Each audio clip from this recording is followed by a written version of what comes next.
block out the guard with the hip. How I get to that is really important because I don't want to allow any space for the bottom guy to get his knee in during the transition.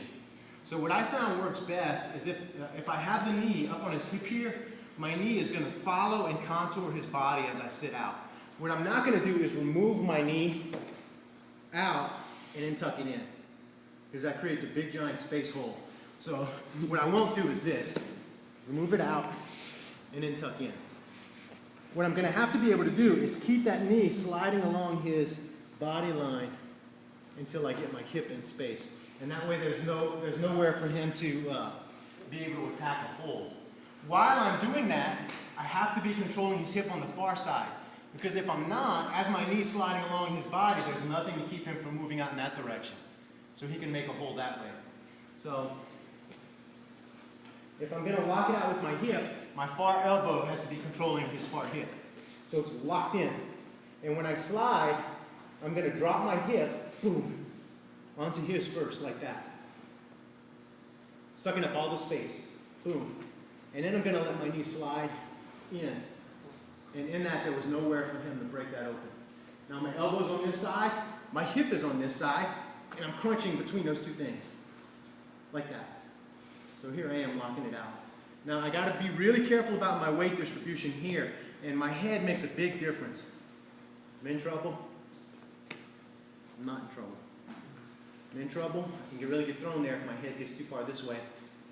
I'm okay because I keep my head on this side. So I'm really conscious of my head and keeping it on the near side of the body, because sometimes that's the difference it takes between you getting thrown or not thrown. And if the guy's really active on the bottom, I'll take my head and I'll tuck it in on the near side here like this, just to make sure I'm keeping it there, and that's often enough to keep me from getting thrown.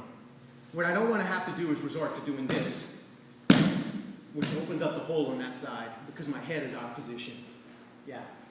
So again, I got the knee in, I'm locking out the far side with my elbow here, and I'm ready to go. Watch my hip on the right side. I'm going to take it and I'm going to shove it towards his legs here like this. Shove it towards his legs and then slide down. Keep my head on the near side here, clamp down with my hip.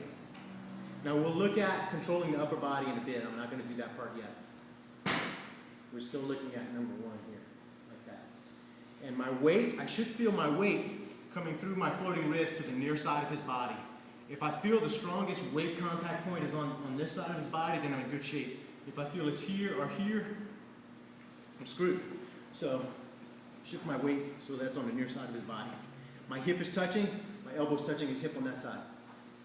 So as he tries to pull guard, it's not going to happen.